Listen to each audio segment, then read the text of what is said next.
Welcome to the hottest real estate topics on the planet, keeping you up to date with all the creative ways to buy and sell real estate without bank qualifying, so anyone can build real income starting today. Here is another great show with Dealmaker Bill and Pete the Rookie.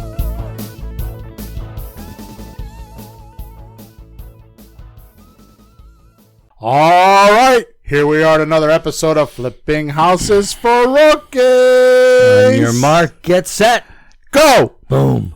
Episode number 165. Wow.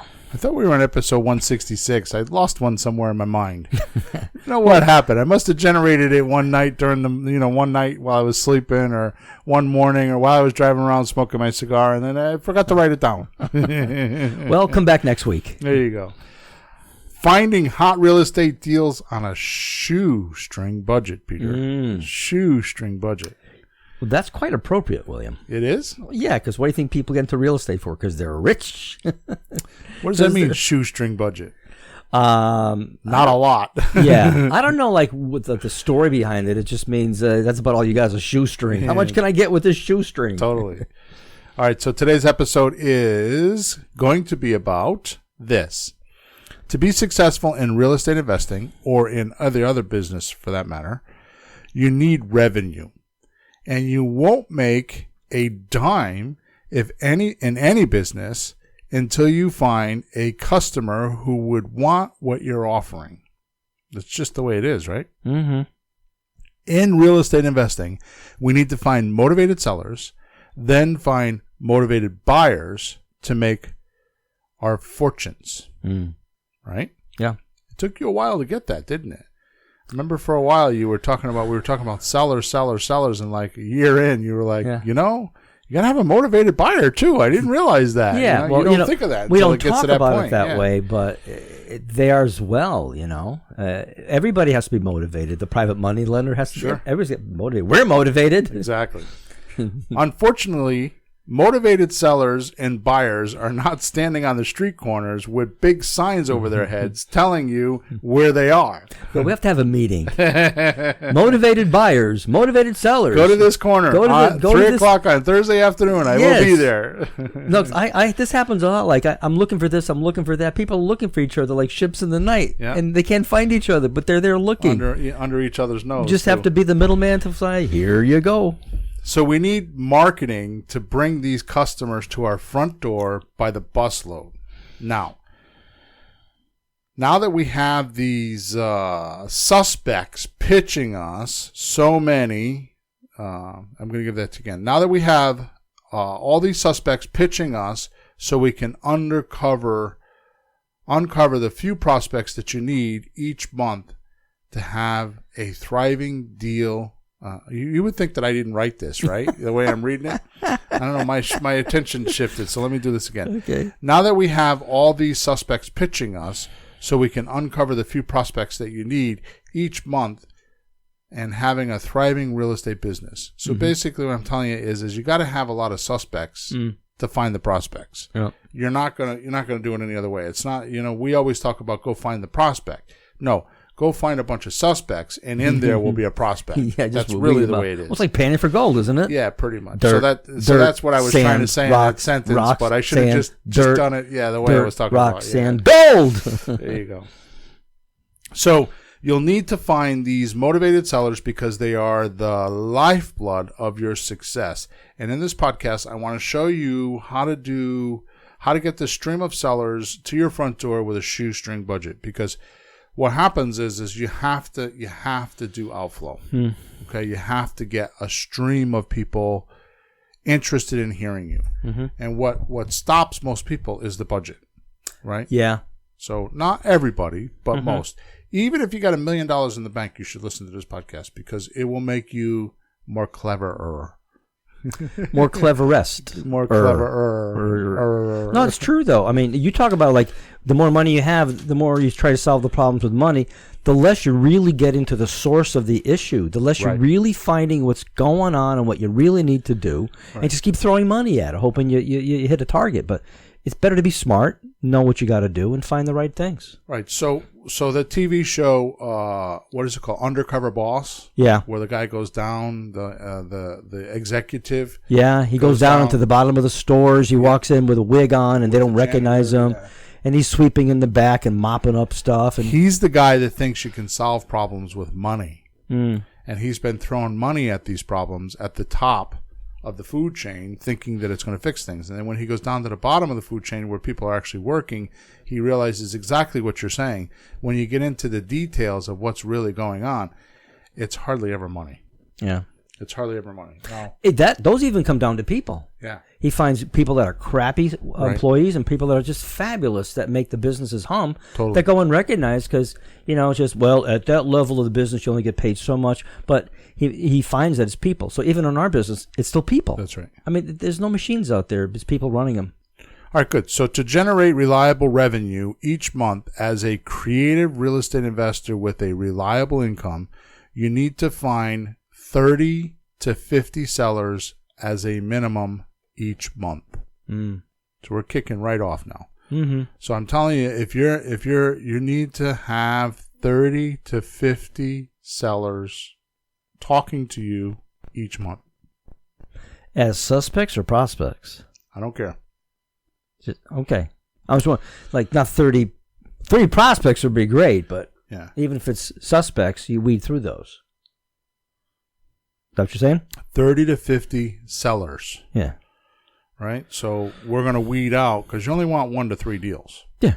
Right? So, and the other interesting thing that we don't talk a lot about is that you're going to have up to 80 buyers. Mm. So you're going to need to talk to 30 to 50 sellers and up to 80 buyers. Mm-hmm. Okay? And I think that, I know it did for me, and it also did for you. You don't think of those numbers. You're never told those numbers. We're telling you, talk to motivated sellers. So some people think if they talk to one person a week, they're going to buy a house a month. Mm. And no can do. It's not that easy. Yeah. Chinese proverb. No can do. Yeah.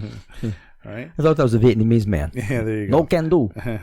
So to crack the code on how you will do this, you'll need to figure out exactly a winning combination of the outflow type of activity to make a sufficient amount of offers so your business can have enough deals to be viable and reliable. Mm. So I'm going to read that again because there's a lot going on in this paragraph. Yep. Okay, so to crack the code on how you will do this, which is, getting 30 to 50 sellers and up to 80 buyers. Mm-hmm. To crack the code on how you will do this, you'll need to figure out exactly a winning combination of outflow type activities to make a sufficient amount of offers so your business can have enough deals to be viable and reliable. Mm. Okay, so your goal should be to talk to a minimum of 20 sellers and hopefully as many as 50 or more so that you can have a chance to do 1 to 3 deals each month. Mm. Now, I'm not talking about leaving a message on their voicemail. I'm talking about a two-way communication. Like you ask them a question, what's your favorite color? Yeah. And they say purple, or I don't have one, but they answer you. It's a two-way communication, preferably nose-to-nose, toe-to-toe, but by the phone anyways. Mm-hmm. Well, to start out with. Right. So you need to contact the seller, right? Mm-hmm. And then you just need to contact them. Yep. Right? And then at that particular point, if there's any upset with any kind of once you contact them, if there's any upset on owner financing or doing any kind of terms deal, you need to either handle that or get rid of them. Yeah. Right? And then find out what the problem is. Find out what's really going on. Mm-hmm. Right? And then tell them this is what I can do. Find a way to help them with whatever it is. You bring them to some sort of an understanding that you can help them and do something the same way. Even if you just tell them at first, yes, I can help you with that. So you should contact them and then handle any kind of like, well, I want, you want to do terms and they don't, so you either handle them or get rid of them. And then the third thing you would do is you would find out what they really need, what problem are they trying to solve, what's really stopping them or holding them back, or what's the barriers, right? So you can help them, and then you need to, give them your proposal. Right, bring them to understanding that you can help them. Right, because they think whatever their problem is, the house has got a solution in there. There's some money there that'll solve the thing. But we know more than one way to skin the cat. So they're thinking, sell the thing, get all the money, solve the problem. But again, they're throwing money at the problem. Right. But it could be we can finance something, we can pay the thing that they have problems, which isn't the entire amount of the house. Maybe they need $10,000. Maybe they need 20. Maybe they need something. Right. Or they just need to leave.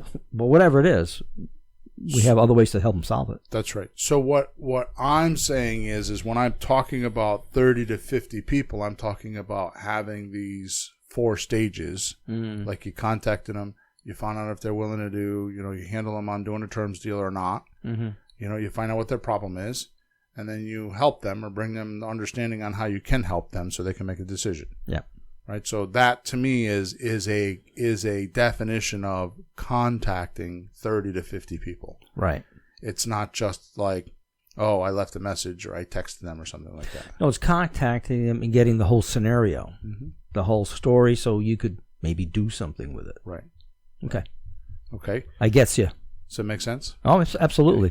It's a different business. This isn't just buying a house and renovating and selling it. That's okay too, but this is another story. So that's the ugly house business, and if you want to do the ugly house business and you want to buy and sell houses, that's fine, because you can buy them cheap at a discount, fix them, and then sell them. Which is not hard to do. It's just all money. You don't need to do anything we talk about on these 165 podcasts. Yep. It's a different, maybe some of the stuff, but you just go on the MLS and you just play with the banks and you get your fingers slapped from the pedantic banker with the ruler on your knuckles, like the teacher used to do. The metal ruler. Yeah, the metal ruler. Sometimes they use bullets, and there you go.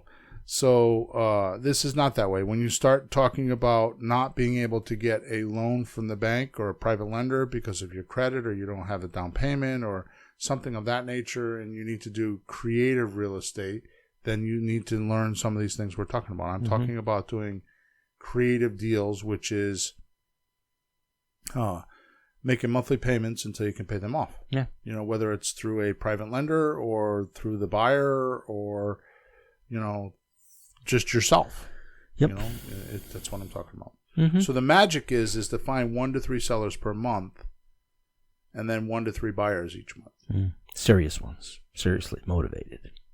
They don't even have to be motivated. They just got to be willing to do the deal. Yeah. That would mean that the prerequisite would be they're motivated, but and they're not always motivated. They just like the house sometimes. Sometimes they're, I've taken people and put them in houses that just like my house better than theirs. We made them motivated, so it doesn't have to be motivated. You just got to find 1 to 3 sellers and 1 to 3 buyers to do your business. Yeah, I like sometimes you say you have to find a little spark. Yeah. And then just develop that, like just blow on the flame. But there's something to work with at least. Yeah. So this whole house of cards comes down to a numbers game that most don't realize and end up losing because they don't reverse engineer it for success. Right? Reverse engineer, yeah. Yeah, so it's a numbers game. So we have to talk, which we just did. We have to talk to 30 to 50 sellers and up to 80 buyers.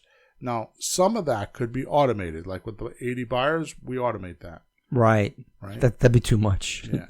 So we're not going to do this individually. Sometimes you have somebody helping you do that, right? Which is why, so you have to reverse engineer this thing, which is why you will soon find out you need 3 to 4 marketing methods, right, with histories of success to turn your business into a solid foundation of success. Right? Yeah, I like with a history. History of success. Yeah, so you know that they worked. You don't want to experiment. You don't want to think what you know is best or... Right. So when I talk to you about the methods, which we're going to talk about in a few minutes, these are methods.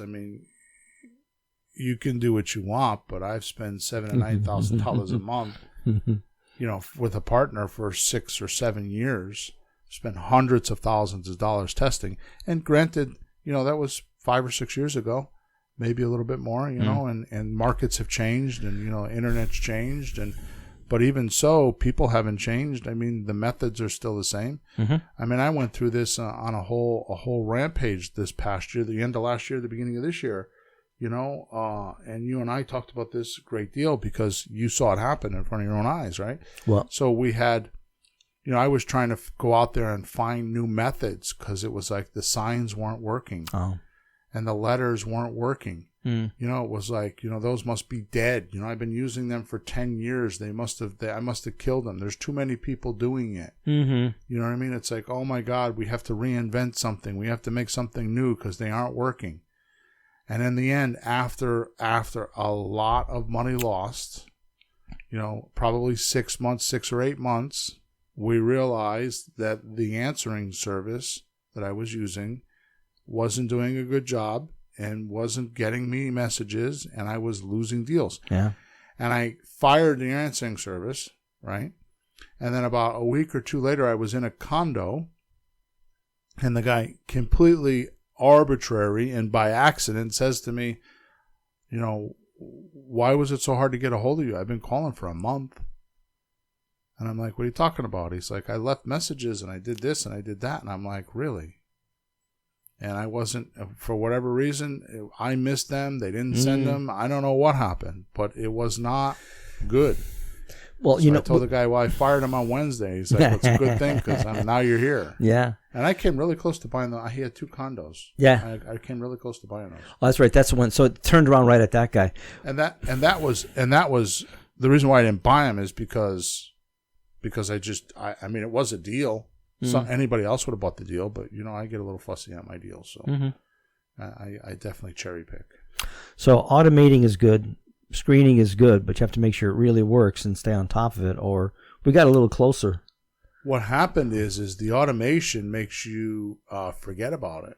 Yeah. And you don't pay enough attention to it. That's like some of my family have their bills on automated, yeah. Or it comes in, and if you don't actually pay them. Comes in on the phone or something. Mine come in the mail. A big fat envelope says, "Pay me now." Right. We don't miss those very easily. Yeah, and to your point, I was at the church last night, and I was kind of mulling around, and one of the guys came over to me. He says, "Hey, Bill." I said, "Yeah." He says, "They said that you pay for white pages. Look people up, on white pages." I'm like, "Yeah." He goes, "How many people a month, and how much money?" And he's like asking me all these questions, and I looked at him. I said, "Dude, I have no idea." He's like, "Well, what credit card is it on? Can you look it up?" I'm like, "I have no idea." He's like, "How much is it?" I'm like, "I have no idea." Wow.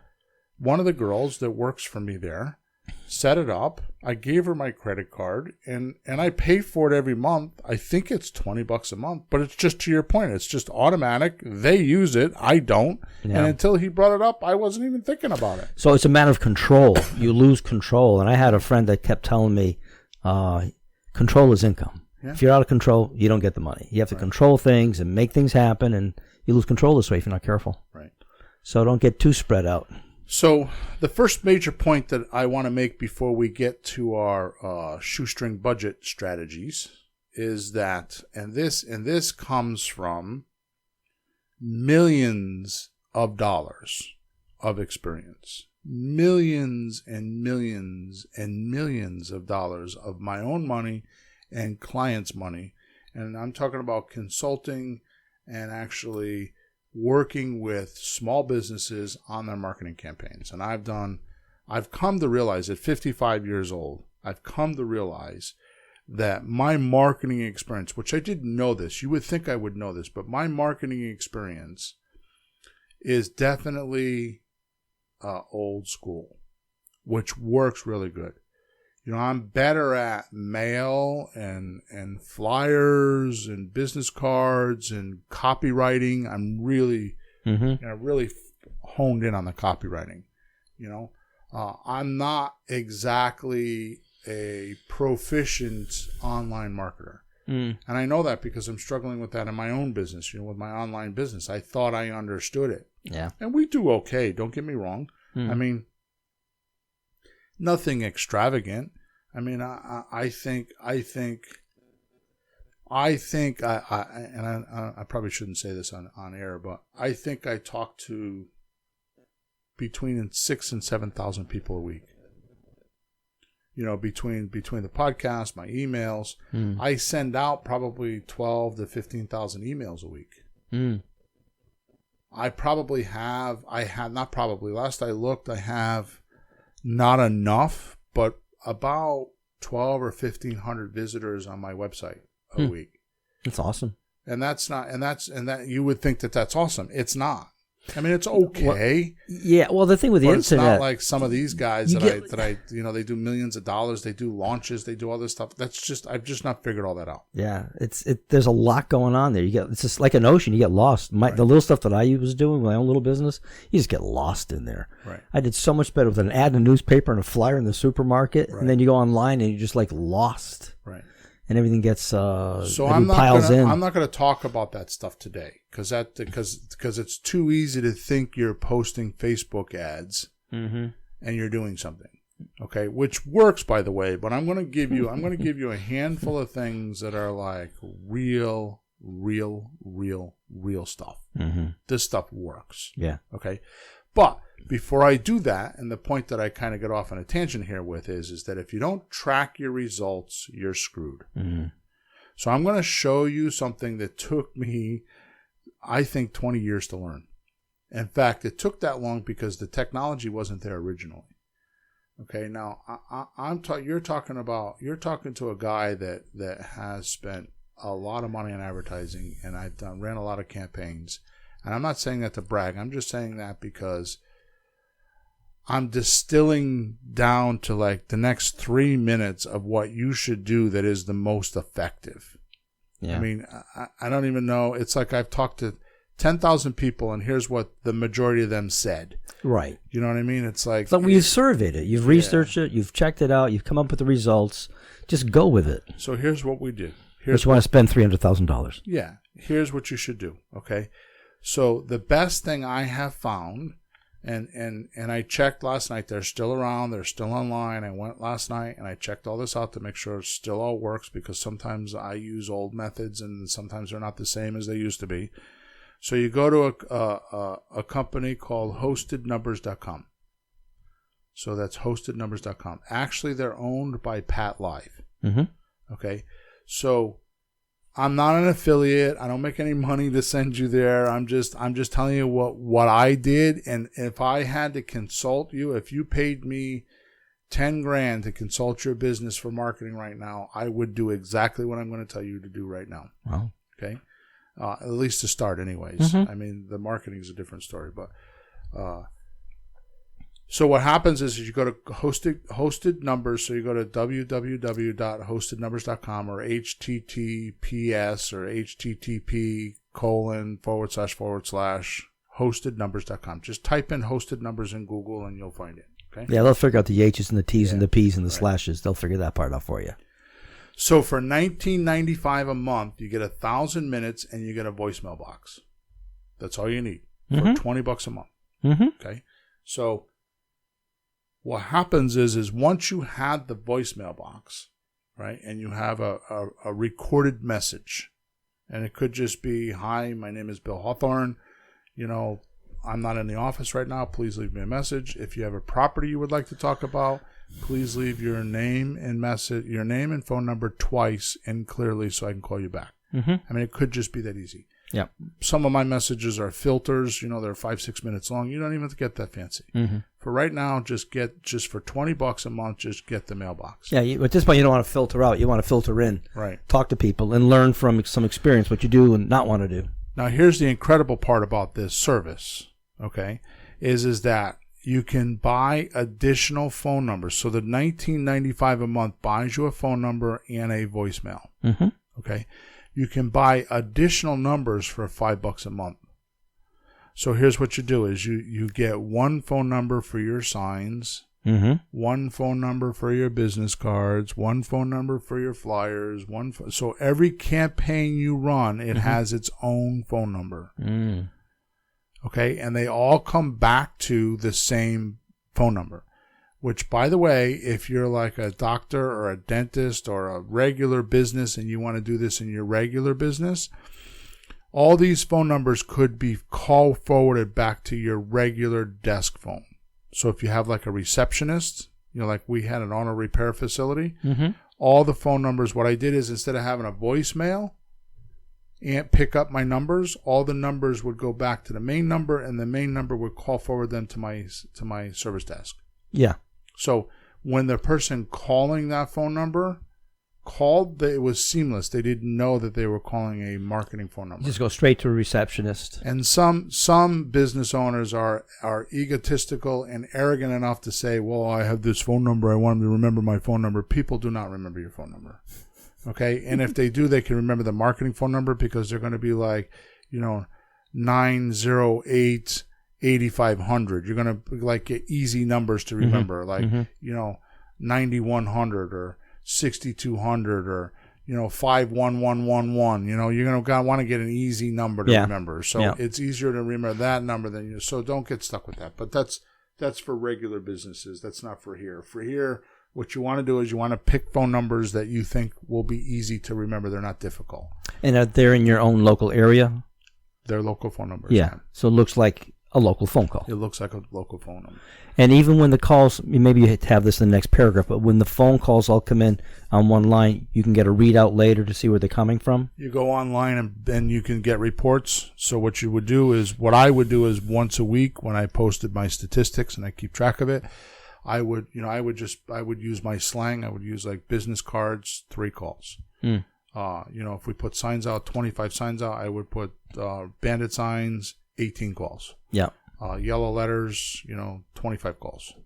And I would just keep track of it. So I would keep a log just in a notebook. It was nothing fancy, just in a spiral 89-cent notebook that I got from Walmart, or for $1. I would get a notebook and I would just keep a log in there. Well, that way you know what's working. That's how complicated that is. And to go off on a little bit of a tangent here. The reason why I tell you this is because whenever I would go in and consult a business for all that money, the first thing I would do is I would track their phone calls. And I'll tell you exactly what happened every single time. Yeah. Every single time, 100% of the time. Actually, 105% of the time. Here's what would happen. Is the owner would have a favorite campaign, a campaign that he liked, like maybe the radio. Yep. And he would pour money into it because he liked how he sounded on the radio, and he felt important because he was on the radio. He could drive home on his car and he could hear himself on the radio. Or his wife thought he was sexy, or who knows? There was something. Hey, I like being on the radio. Yeah, I was on the radio. Yeah. So what happens is when we start tracking it, we find out that is the least productive ad. That's the worst one. And so it's the sexiest one, but it's the worst one. But we would get the statistics, and what we would do is say he was spending, $3,000 a month in marketing or advertising. That was his budget based on his income. Sure. Right, because it would always be 3 to 5% or 3 to 8% of your income we would spend on marketing, right? Which you should do too. The point is that we would most often, within a 3-month period, not only change the marketing, but we would reduce it because, like, say you spend it $3,000, we might drop it down to $2,500 because we poured it all into one marketing campaign, and we blew the business up because we were in the right campaign. Right. So, one thing I do know is you can't manage what you don't measure. Sure. So if you don't measure it, you can't manage it.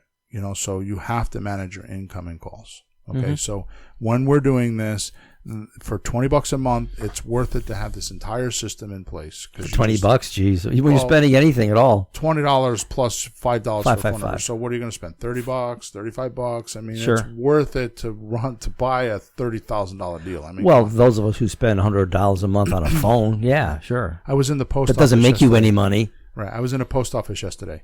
Right, and the guy, because they all know me down there. Of course, I go in and I got nicknames for all of them. Like one guy, oh yeah, they're the same people. One guy is always doing passports, so I call him the Passport King. So I was teasing him because I was in there earlier in the day mailing some letters, and it was too busy, so I don't wait in line. I'd rather sit in my car and smoke cigars than stand in line in the post office. Well, can't you stand in line and smoke cigars? No. No. They say no guns too. So if there's no guns, that means no cigars. Man. we're coming to. I'm only joking. Anyways, I don't know.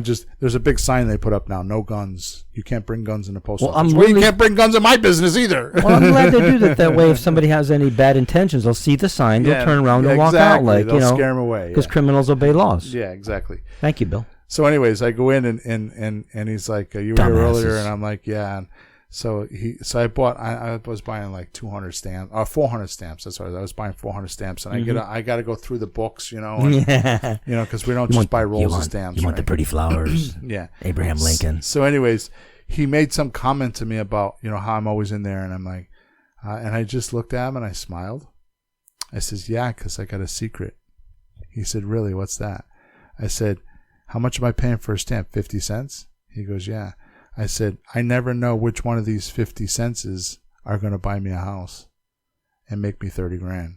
And the guy just looked at me, and he laughed. He didn't know what to do. He's like, "You're right." Because that's what it really comes down to is 50. I don't know which one of these 50 cents stamps is going to make me 30 grand. Yep. Or 100 grand. Yep. Or 5 grand. Or hell, 500.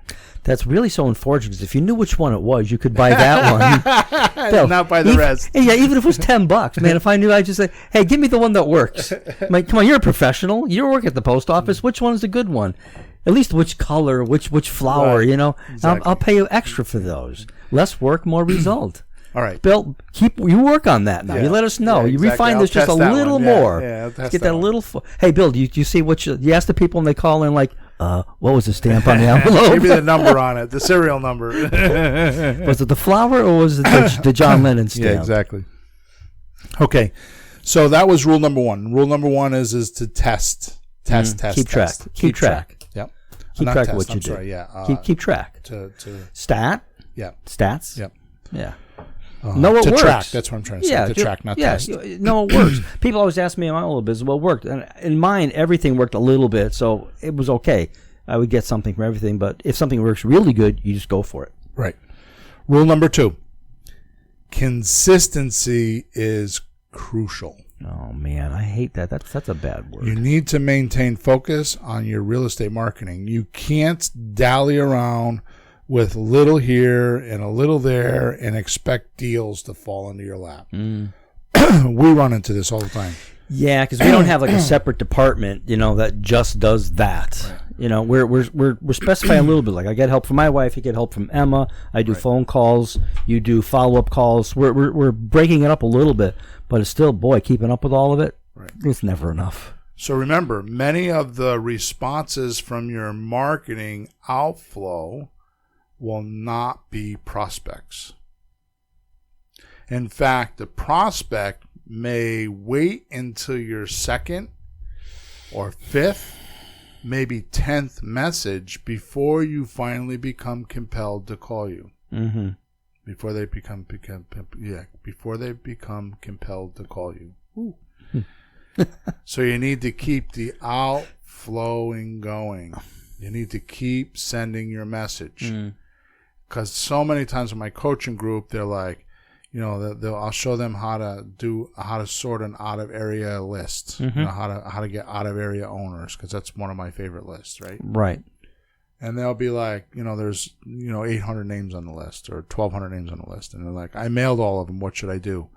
Mail them again. Mm-hmm. Mail them again, and they're worried about sending it too many times, and I'm like, this datum alone, it may take the 10th or 7th or 5th. I know with any marketing campaign I've ever tested, like this specific, which has been a handful in my life, we found, and I've had other gurus tell me this, and other people tell me this, that most people don't see your message till the 5th or 6th hit. You said don't see it. They don't see it till your 5th or 6th hit. Man, that's hard to Yeah, wow. You know what I mean? So you have to hit them 5, 6, 8 times before they even realize you're there. So you can't send too much. And I'm not very polite about it because we have a pile of mail over there. In fact, I had on Monday morning, from Saturday to Monday morning, I had 13 messages on the voicemail. And I told you yesterday, I think 10 of them were take me off your list. Mm-hmm. And guess what I didn't do? You didn't took them off your list? I didn't even write them down. You didn't took them. And I got a pile of mail over there, and I don't do that. And I know that I should, but I don't, because I know things change. Yeah. By the time I get it back around to them, could be in a month from now or 2 months from now, and God knows what happened, and they might be ready. Yeah.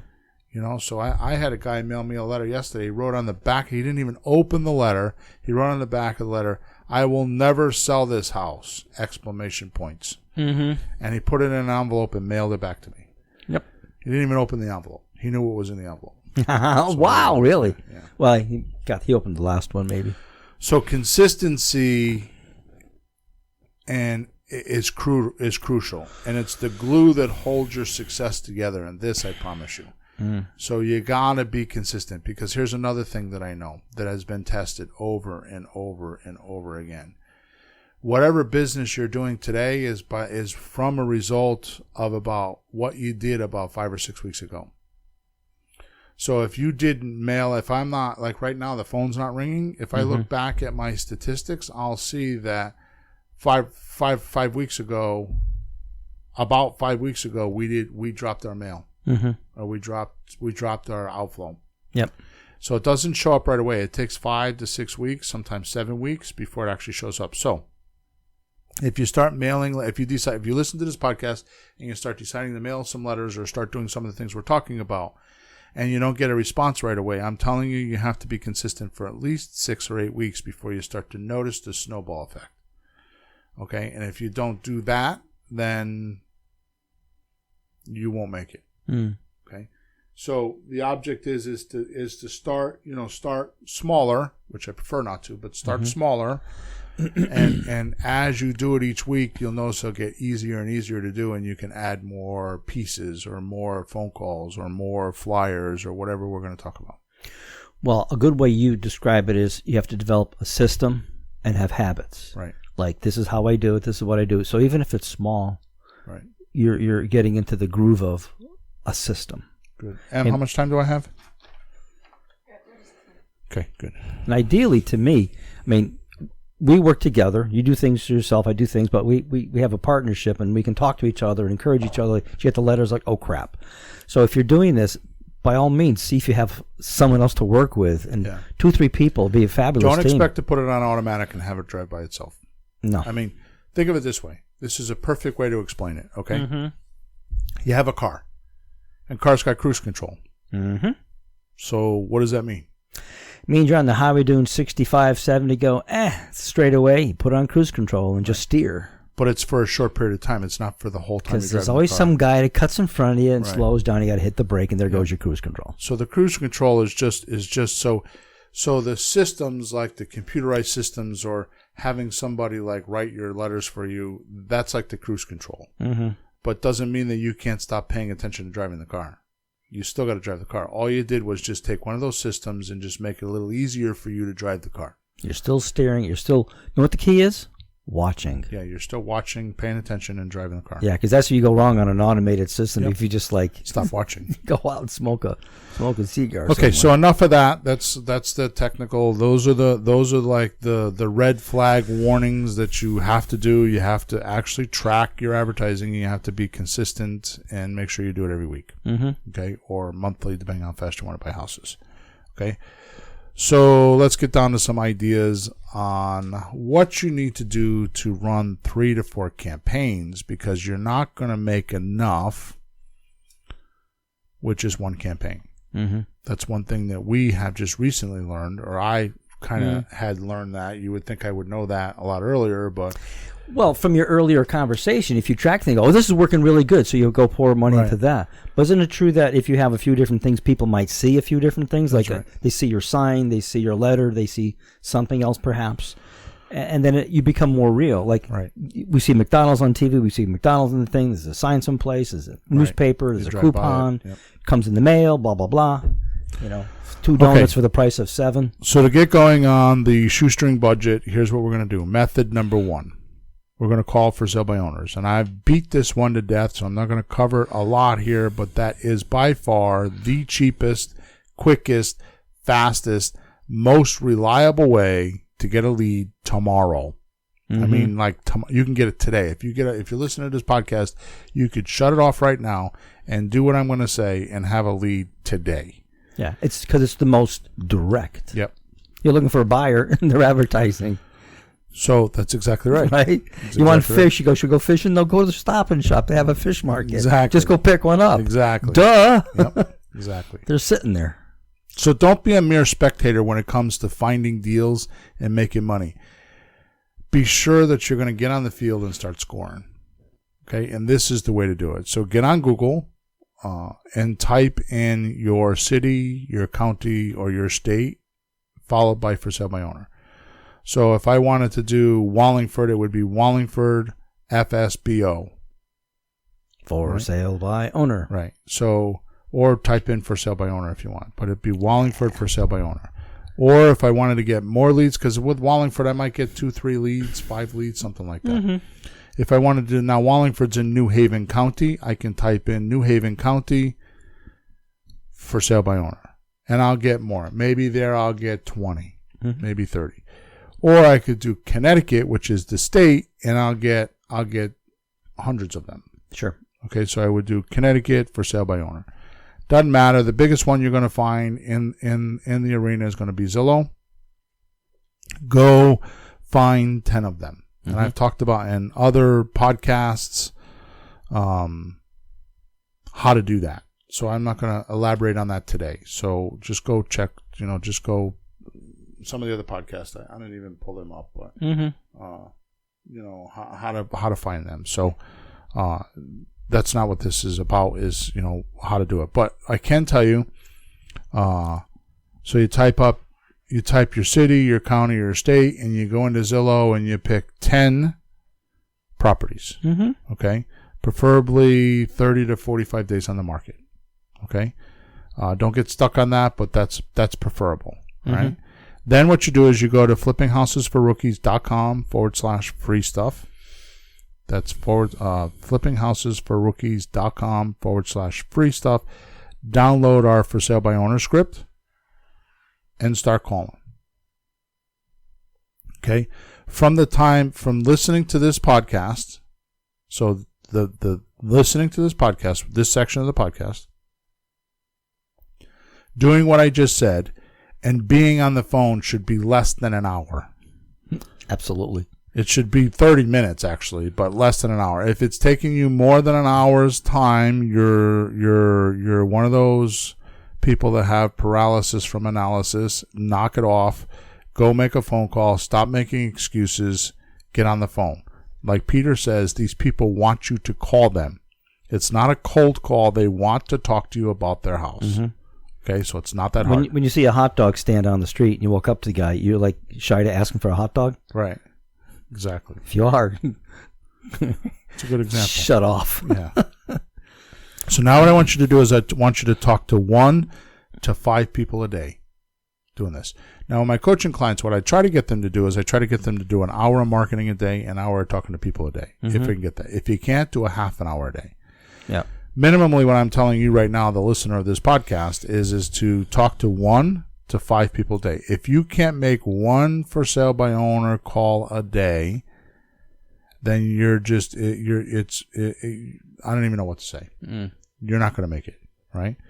So if you're going to talk to 1 to 5 people a day about buying their house, do that at least 20 or 25 times a week. Okay? Could you go up there and tell them to stop that, please? So do that 20 to 25 times a week, and you'll find a person who will let you do monthly payments until you can pay them in full. Okay? So you want to talk to 1 to 5 people a day, and you want to talk to at least 20 to 25 people a week. If you can't do that, then you're not going to make it.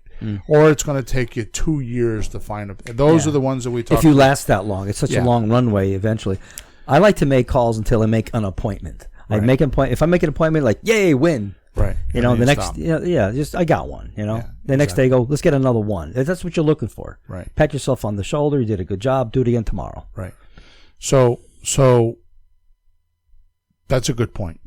I mean, when I sit down, I think I want to get an appointment here. Right. So you can do it in 10 minutes. Yeah. I mean, I don't know. Somehow it doesn't take me terribly long. It takes me long to get to the phone with things we do, all the stuff we do.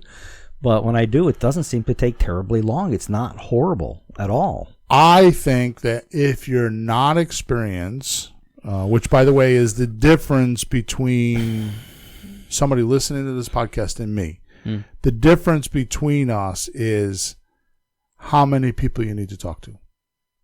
Now, me, I could talk to 2 or 3 people or 5 people and I make an appointment because I know what I'm looking for. But big deal. That's me. You guys don't care about me. Yeah, but you put the work in to get to that point. Right. If you're newer at this, it might take you a little longer because you're putting the work in to get that. It's okay. So exactly right. You need to go through the drill of doing it yourself. And you're going to talk to 20 or 25 people. And the difference between me and you is that you just need to look for the low-hanging fruit. Me, I can crawl a little higher up on the tree and pick some nice fruit at the top of the tree because I know where it is. Yeah. Okay, and I can, I know what to listen for, but you'll get that way too if you do. I mean, I'm not anybody special. I don't have college degrees or nothing like that. I'm just like I started my career off fixing cars. I was a gearhead. I barely made it through high school. You know what I mean? I could barely read and write when I started. You know what I mean? I mean, that was how I started my life. And I'm nobody special. It's just that I was dumb enough to do what somebody else told me. And ballsy enough to just go out there and do it. That's the thing with you. You just actually do it. You have the guts and the courage to just forge ahead and go do it. And even when it hurts my feelings and it, cracks my knuckles and draws blood, I keep going.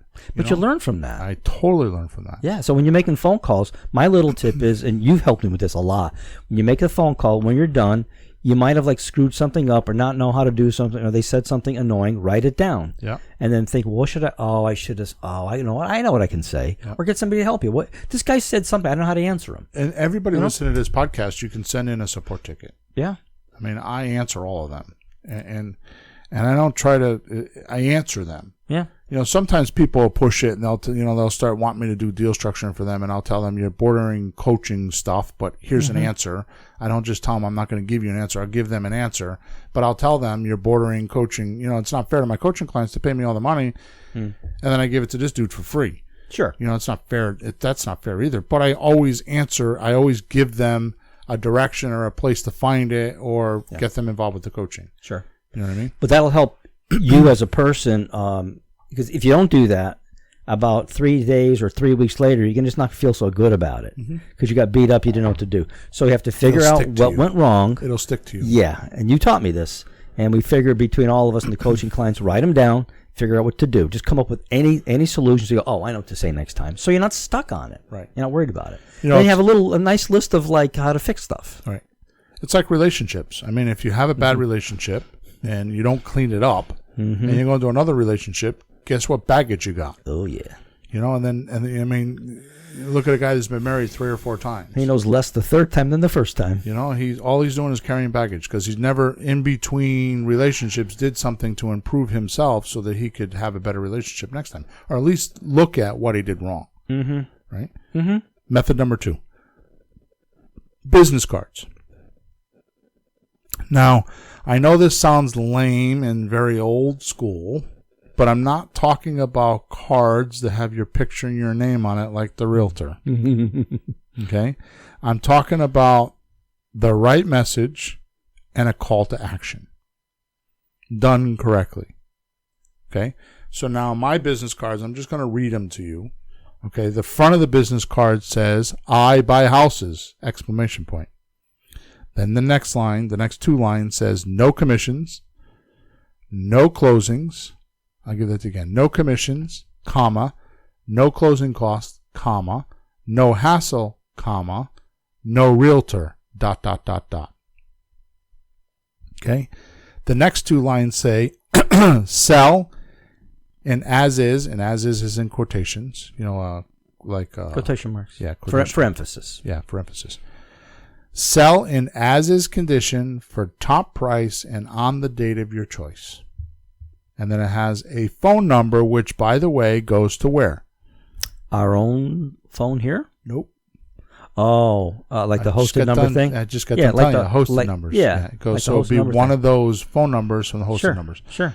Then underneath it in small italicized letters, it says 24/7. In other words, 24 hours, 7 days a week. 24/7. Free recorded message on how it works. Now, I don't even want to go on because I'll rant on about all the technology and all the testing and all the things that are behind this credit card. Behind this credit card. Well, you didn't make this up one morning? Yeah, exactly. Just while you're smoking a cigar, like, this would be cute. Yeah. The 24/7 free recorded message on how it works increased our calls at 1.38%. Increased our calls by 38%. Sure. 30 increased by 38%. You don't have to talk to somebody. That little thing, because it's a lack of confront. Most people don't want to be sold. They don't want to talk to somebody. And it's 24/7. They can call them the drunk at 2 in the morning. That's right. They do. We were talking about that the other day. Yeah. The back of the card says this, which, by the way, the card is yellow with black prints. So it looks like our signs. Really? Yeah. So, and which, by the way, when you go in the house and you give somebody one of these cards, they'll say, "Oh, I see your signs everywhere." Okay, so here's what it says on the back of the card. Top line, want an EZ, and it's letter E and Z. It's not spelled out EASY. You want an easy sale on a house without a realtor? ? Now, why would we put that there? Because they want an easy sale. Okay, without a realtor. Oh, without a realtor, because that's why people sell their own homes. They don't want to pay fees. Because we're looking for sale by owners. We're looking for that person that's not looking for a cash deal. Part of our pre-qualifying is we're looking for somebody that's going to give us payments until we can pay them off. Right. So the first thing that they're going to do is they've already been to the realtor. They already have their story. They already don't like the realtor. Mm-hmm. They already didn't sell their house. Whatever. So it's a pre-qualifier to begin with. Mm-hmm. Then in 3 lines below, it says, house need repairs? ? Little or no equity? ? Behind in payments? ? Divorce? ? Estate sale? ? Out of state owner? ? Vacant? ? Liens? ? Bad tenants? ? Need debt relief? ? Relocating? ? Job transfer? ? So those are the most common reasons why someone would be motivated. Mm-hmm. So we're naming them. Because we've asked them, so why are you selling? I got relocated. Why are you selling? I got divorced. Why are you relocating? And they say those things. Right. Now, the most important 2 lines of the business card are the next 2 lines. You ready? Mm-hmm. You don't have to be a distressed seller or do a fire sale for help with these common problems. Because most people, when they see something like this, they think because the yellow signs have gotten a bad rap that people call them up and try to wholesale and try to buy their house for 30 cents on a dollar. Like cash. I'll give you cash right now. Yeah. But it's like crappy cash. And they're looking to get low numbered. But the people selling their own houses are doing it because they want top dollar. Right. And we put on there that we get top dollar. So the message is very clean. And then it says the call to action says text the words house for sale to and then a phone number. And then underneath the phone number, my phone number is 203, blah, blah, blah, right? Underneath the phone number, it says a live person 7 days per week. Okay? I'm going to talk about the texting, not right now, but I am going to talk about the texting before we're done. Okay? That's all the card says. Mm-hmm. So that's a lot for a card, though. It's like a little advertisement. But it's not a business card. It's not just Bill, blah blah properties. My picture's not on there. My name is not on there. Suit there. on and a big smile. Right. My name is not on there. My company name is not on there. No, that's right. On there. These are not your personal cards. Right. Even my personal cards don't have the personal cards are the same exact card. The difference is instead of having the texting phone number, it's got my cell number and it says underneath it cell number. Yeah. Okay. That's for your personal contact. Actually, it has my name on it. So. That's for your personal contacts. This is just for outflow. Mm-hmm. It's benefit driven to the person that we're looking for. Okay. Now, what do I do with these cards? I'm here to say that I shouldn't say. we go to Walmart. Mm-hmm. So we put them on cars. What we do is we put them on the car door, not on the windshield. So what we do is there's where the rubber and the window meet. Down the bottom. We slide them between the rubber and the window up right above the door handle. Mm-hmm. The reason for that is while somebody's unlocking their car, they look up 6 inches and there's the card. It's a yellow card and they see it. So if you put them on the windshield, what happens is they get annoyed. They don't see it till they drive away, and then they throw them. They get pissed off and they throw them on the ground. And what happens is when you're passing out cards like that, if people throw too many of them on the ground, then they got litter problems, and they send somebody in to clean up the litter, and they call you. You get fined and all that kind of stuff. Mm-hmm. So we don't do it like every day. We do it sometimes every week, every other week. We move around. So you put them on business cards. The point is this. You can go to Vistaprint, get a special, and for like $99 buy 2,500 business cards. If you find, you get a coupon or a special, email them, they'll send you specials, you know what I mean? So for about $100, even if it costs you $200, it's worth it. But they'll print front and back, glossy yellow cards, and you can see them. And they'll keep you busy for a few months. Yeah. So if you did 200, we do 250 a week. It literally takes me. Now I'm not athletic. I'm not a skinny guy. I'm not walking fast. I'm a big guy, right? Well, I'm glad you're getting your exercise doing this, though. Yeah. It takes me a half an hour to do 250 cards. Mm-hmm. Okay. When I go with Emma, it takes us about 20 minutes. Mm-hmm. Okay. And believe it or not, we're goofing around more than we're passing out cards. We'll do them, and then we'll like stop and do some people watching, or we'll talk about a car. Yeah, because there's an extra 5 minutes in there. I did the math. There's an extra 5 minutes in there for. I'll answer the phone and end up talking to my lawyer for 20 minutes, walking around cars while Emma's passing out the cards, stuff like that. How about no ice cream? No. Damn. No. Okay, so we good with business cards? Sure. So it's not just regular business cards. But it's like it's like kind of thing you put on a flyer almost, but you don't need the big fat flyer, just a little card. We're going to cover that too. By the way, if you go to Planet Promo, and when I mean Planet, it's PLANIT, like not Planet Earth, but plan, like the plan something. If you go to Plan, PALNIT Promo, they actually, and I didn't go on the website, so I hope it still works. They actually print business cards that look like $20 bills or $50 bills. Mm-hmm. And you could put this message on the inside of those, and we used to go to Home Depot, and we would drop them on the floors and then go to the end of the aisle, and we used to watch people pick them up. That's a good way to do that. The other way to do that is to go to like our agricultural fairs and like drop the $20 bills on the ground. Walk through the crowd and drop them on the ground. Home shows is another great way to do that. Yeah, because homes. Now I have to tell you, I've done home shows, and I've paid a few $1,000s to be at the home shows, and every time I leave, I think to myself, we should have just paid the entry fee and just come in and walk around and passed out business cards, and we would have had the same amount of results. Yeah. Right. So wherever you can get a crowd full of people, just pass them out. Mm-hmm. Outflow begets inflow. Yep. It's just a law. Mm-hmm. Okay. Method number 3, handwritten letters. Okay. So why not handwrite somebody 20 letters a day? I mean, that should take you 20 to 30 minutes. Okay. So who do you write these letters to? You could write them to expired listings, right? Out of area owners, which, by the way, expired listings your realtor can give to you. Mm-hmm. You'll have to do a reverse lookup for their name, but you could write the letter without her name. Just put, hi, comma, my name is Bill Hawthorne. I'd like to buy your house at 165 Main Street. Please give me a call. That's it. And put your phone number, which, by the way, your phone number is what phone number?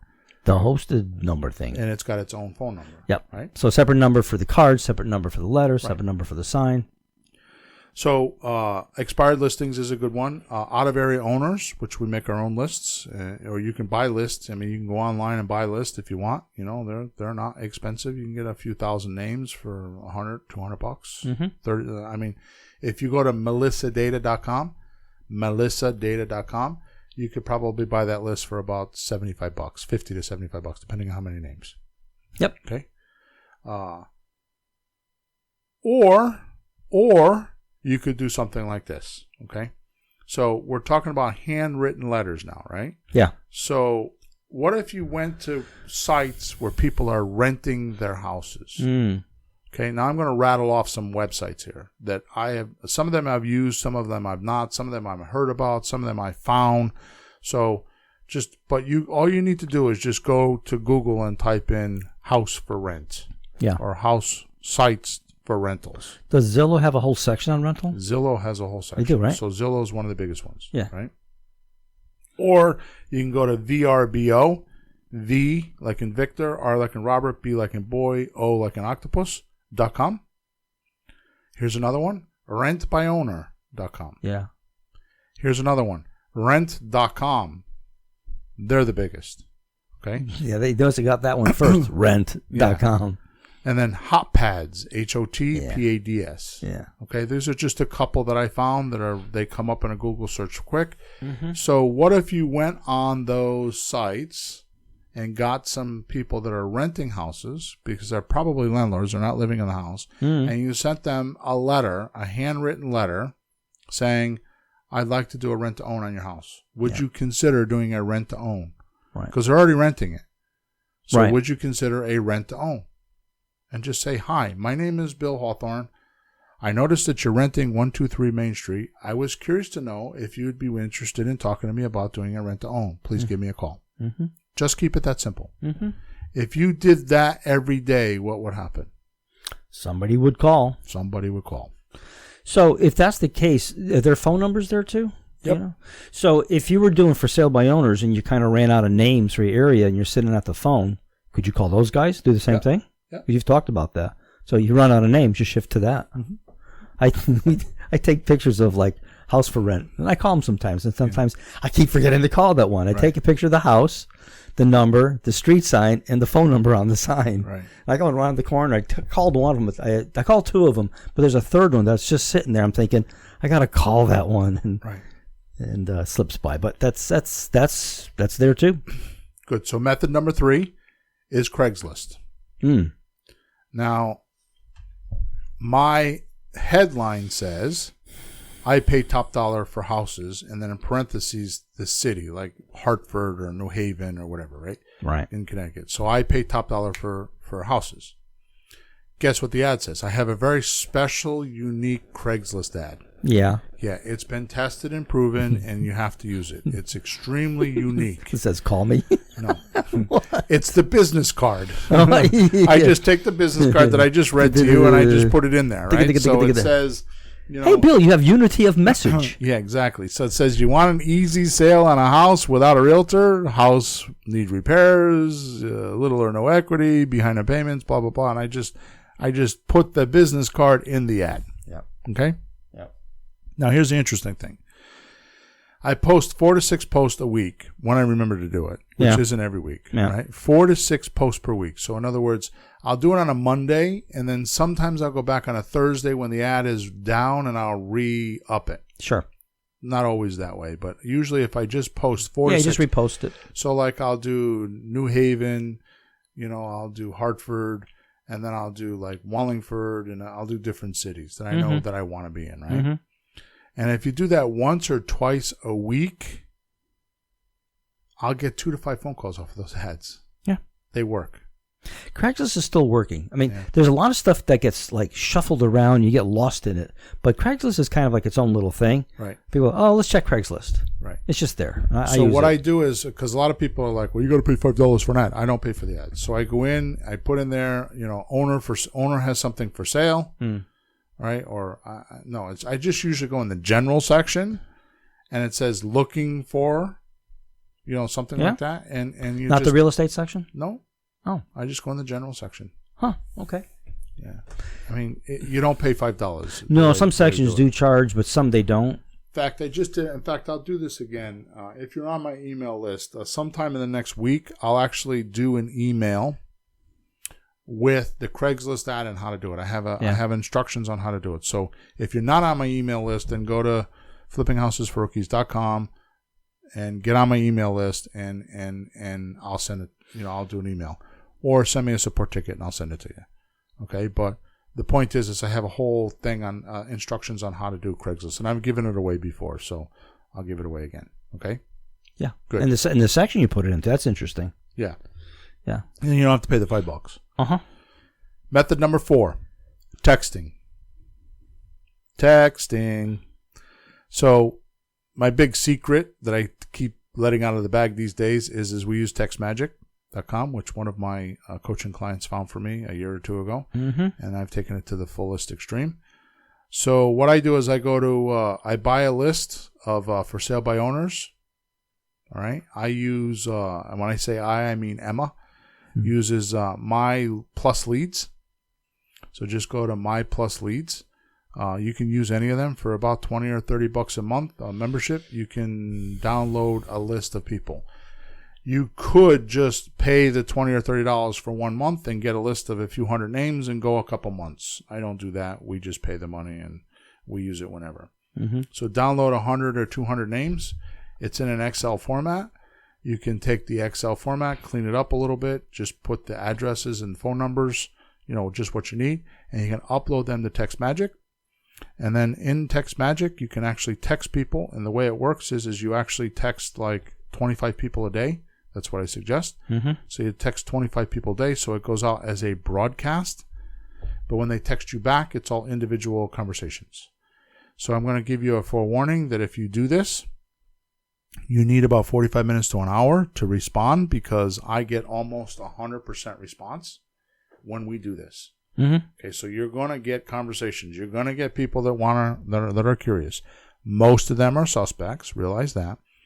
But it's seldom that I could do 25 leads a day and not get an appointment. It's seldom. You should not go more than 2 or 3 days without making an appointment. This by far is the fastest, quickest way to get leads without a lot of money. Now, TextMagic charges no fee per month, but it's a half a cent per text. Half a cent per text. So put $10 in there or $20 in there, and it'll last you probably all month. Okay? So it does us anyways. Yeah. So just do 25 a day or every other day, and here's what happens. If number 1, which is calling for sale by owners, is a non-confront point for you, like you don't like to do cold calling, then do the texting and get a conversation started with these people, and then call them. You're not going to do the entire deal on text. No, you just want the first few. You just have one line. You just have one line. They send one line back, just like a conversation. Right. But then you can feel like this person's interested. He's nice. They're not yelling at me, and I think I can talk to them. Then you pick up the phone.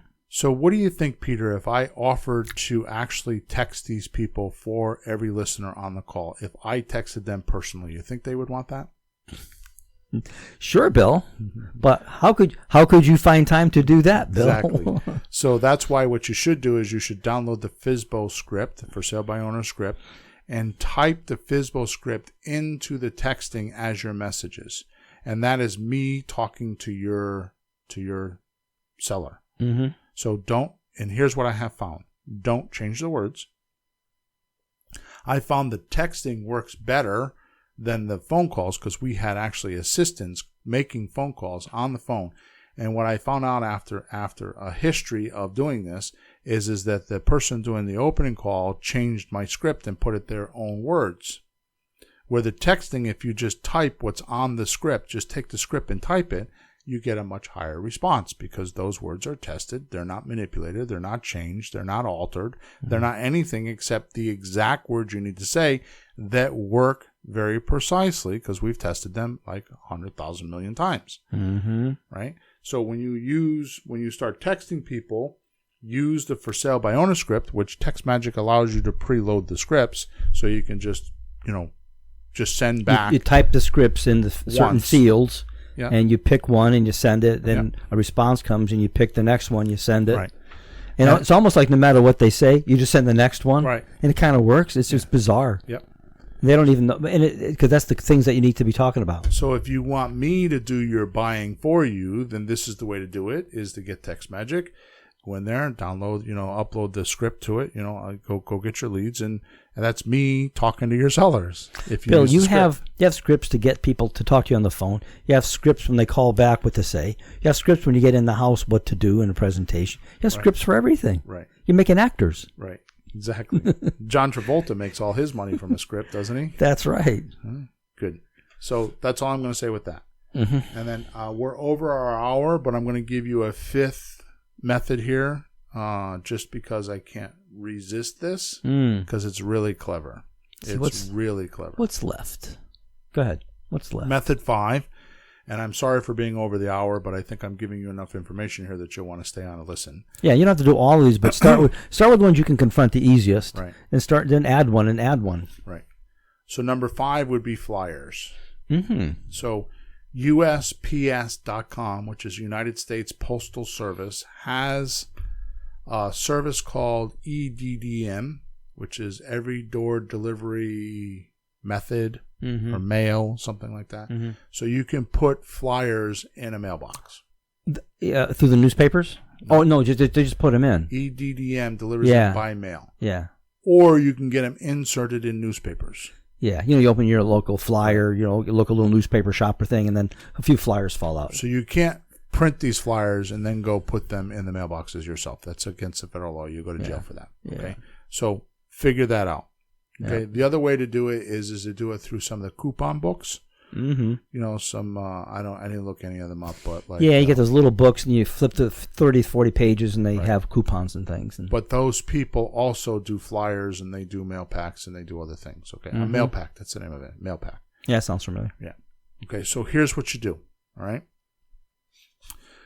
This is clever, Peter. Mm-hmm. This is clever, but it's definitely low budget. So. If you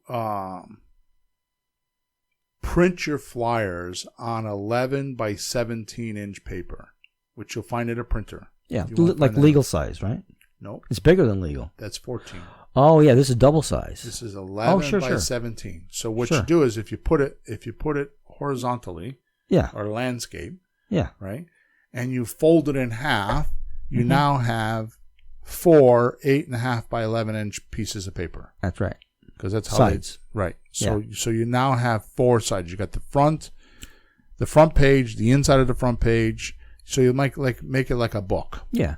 Right. So you got 4 pages. You got the front page, the inside of the front page, the second page, and the back of the second page. Right. Okay. Right. So you have 4 8.5 by 11 pieces there. Sides. Pages. Right. Yep. Okay. Yeah, I do that for music stuff. You just, and then you have it all. Yeah, so they have that. That's sure. You're right. So you would deliver that in the mailbox. Mm-hmm. Now, just get the concept, and then I'm going to come back to that size for a second, okay? And you got that whole thing printed up? You get it all printed. So what you do is you get 3 other businesses that are related. Like, for example, like a kitchen guy or a flooring guy or a bathroom refitter guy. Driveway guy. Plumber. Maintenance. Electricity. Lawns. Yeah, lawn guy. House stuff. HVAC. Roofers. Mortgage. Insurance. Any house stuff. Right? Lawn treatment, like I said. Yeah. You get any of those guys. Mm-hmm. Okay? What you do is you figure out how much it's going to cost you to design and print, say, 10,000 or 20,000 pieces. Mm-hmm. No less than 5,000. Mm-hmm. Okay? And what you do is you split that cost 3 ways. Not 4 ways. I saw this coming. 3 ways. That's clever. And you get your page for free for doing all the work. So let's say it cost $6,000 to do it. Mm-hmm. Okay? I'm just making these numbers up. Sure. Instead of $1,500 each. By now it's 2,000 each. Okay, now that's one way to do it. And you have to find those 3 businesses to go in on with you? Yeah. So you don't tell them that you're getting yours for free. You just tell them that you're putting out this flyer. They can get a full page with 20,000 people. Mm-hmm. You'll design it. You'll you'll do all this work, and it'll cost them $2,000. Well, to design it and all that for them, it's worth it. And organize the thing's totally worth it. You did the work. 20,000 pieces. Or nice. 30,000 pieces, whatever you're going to do, right? So you just divide it all up. Mm-hmm. Let's say it's $4,000 and they would pay $1,000. Now, the other way to do it is instead of selling full pages, you can sell half pages, and you could do 8 people and then divide it by 7. Mm-hmm. So now instead of having a business owner buy $2,000 an ad, it could be $1,000 an ad. Sure. Right? And you just do it that way. Mm-hmm. Okay. And when you do that, so now you would fold the flyer, so the 8.5 or the 11 by 17, you fold it in half and you make 4 flyers. If you fold it, that's left to right, you fold it in half. Mm-hmm. And then fold it from top to bottom. Now you fold it in half again. Now you got 8 people in there, and it'll be easier in the mailbox. Yeah. And the post office delivers that. And the post office will deliver that. Well, so you get. And they charge to deliver it? Yeah. But that's all part of your cost. Oh, they do. Okay. So what you do is you divide. So you add up your cost to do the 20,000 pieces, and you divide it by 7. Mm-hmm. You get your ad for free. And what do you put on your ad? Your business card. Mm. The same thing I just talked about before. It's the same thing you would do on Craigslist. Same thing you would do on your business card. Yeah. And you could do it on flyers too. Well, that's your message. Keep messaging it. And you could do that. I mean, you could do that once a month in different neighborhoods. Once you get businesses that do that, and if you teach them what I'm teaching you right now on this podcast about how to track and how to keep it consistent, and you actually put together a campaign where they could do it for 6 weeks, and actually get results and help them design their ads so they work. They have a call to action, not just a business card with the guy's face on there and the address. That doesn't work. Don't let him on your flyer. Call for free valuation, come for an estimate. Right. So like for example, like the kitchen guy, let him do show and tell with his faucets. Or like you said, the flooring guy, let him make it a coupon. Mm-hmm. 1 room for free. Mm-hmm. You want to have some sort of a call to action, or like the insurance guy, let him do a consultation, on your insurance to see if he can save you money. Bundle and save. Yeah. Free consultation. So just make sure that when you're doing those ads, that there's some sort of a call to action that's beneficial to the homeowner, that they would want to call them and do it. Mm-hmm. And it's not necessarily something for free, but, something that just don't do 20% off. That's not enough. Somehow their call to action should be beneficial enough to get them in the house and actually do something. Okay. And there you go. Sounds interesting. That was good. How did we do? So I gave you 5 really good, really healthy, really workable marketing campaigns that you could do on a shoestring budget. Mm-hmm.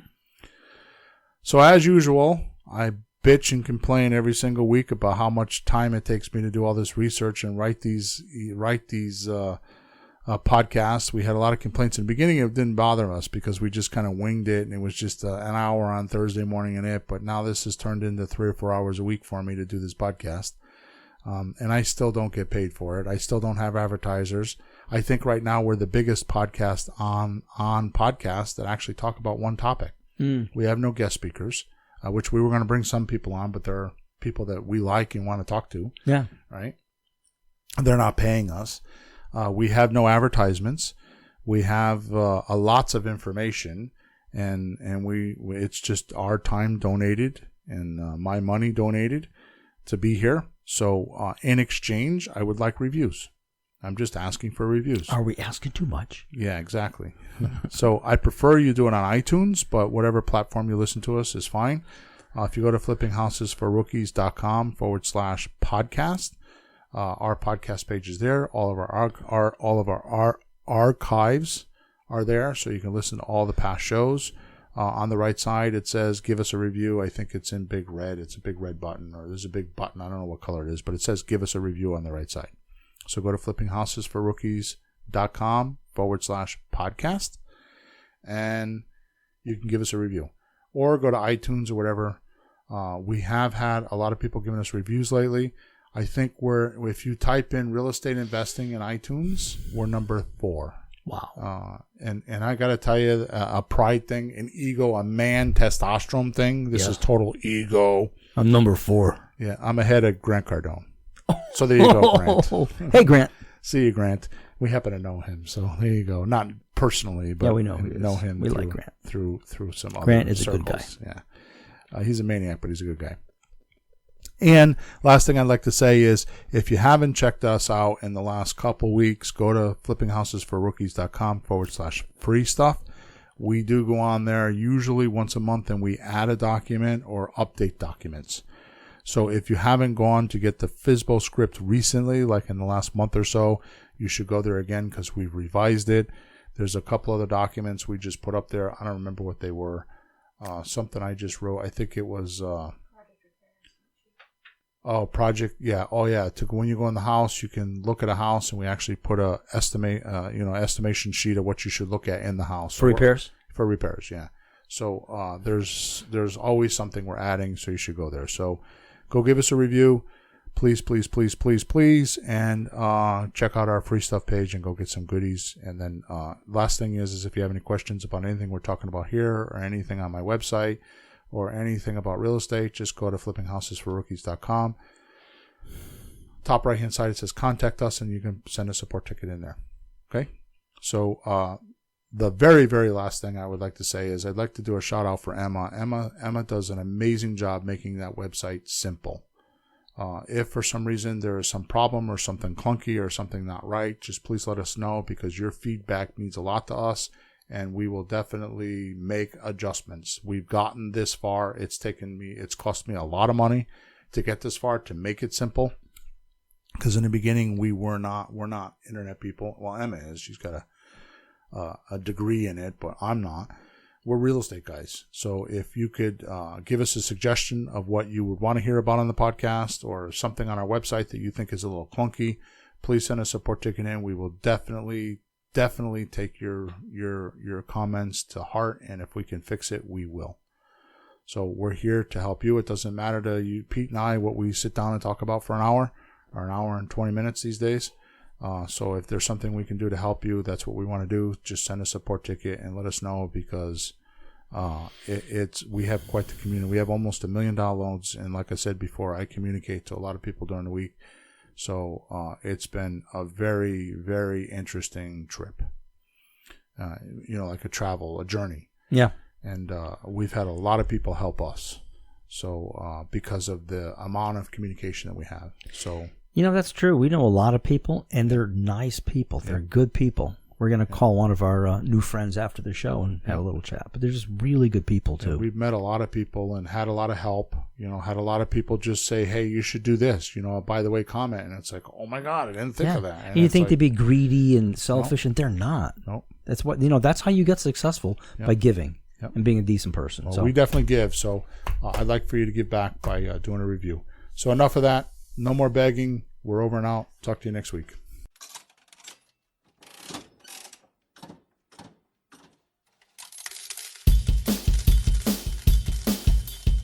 Welcome to the hottest real estate topics on the planet, keeping you up to date with all the creative ways to buy and sell real estate without bank qualifying, so anyone can build real income starting today. Here is another great show with Dealmaker Bill and Pete the Rookie.